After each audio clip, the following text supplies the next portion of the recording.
Ano kayang nangyari dito sa mutmut niya mga idol? Chinek niya yung headlight oh.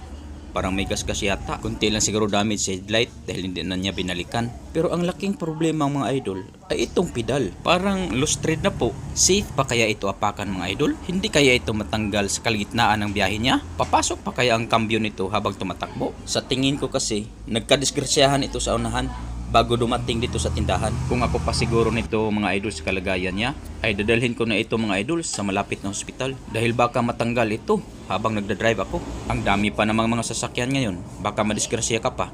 Ang daming kamorte rider eh. Lessons learned po ito nating mga matmut. Ugaliin sana natin bago bumiyahe. Check muna. Pero minsan kasi, hindi natin maiwasan ang mga ganitong pangyayari mga idol. Kawawa naman ang taong ito. Sana naman safe siya hanggang makarating sa pararoonan niya.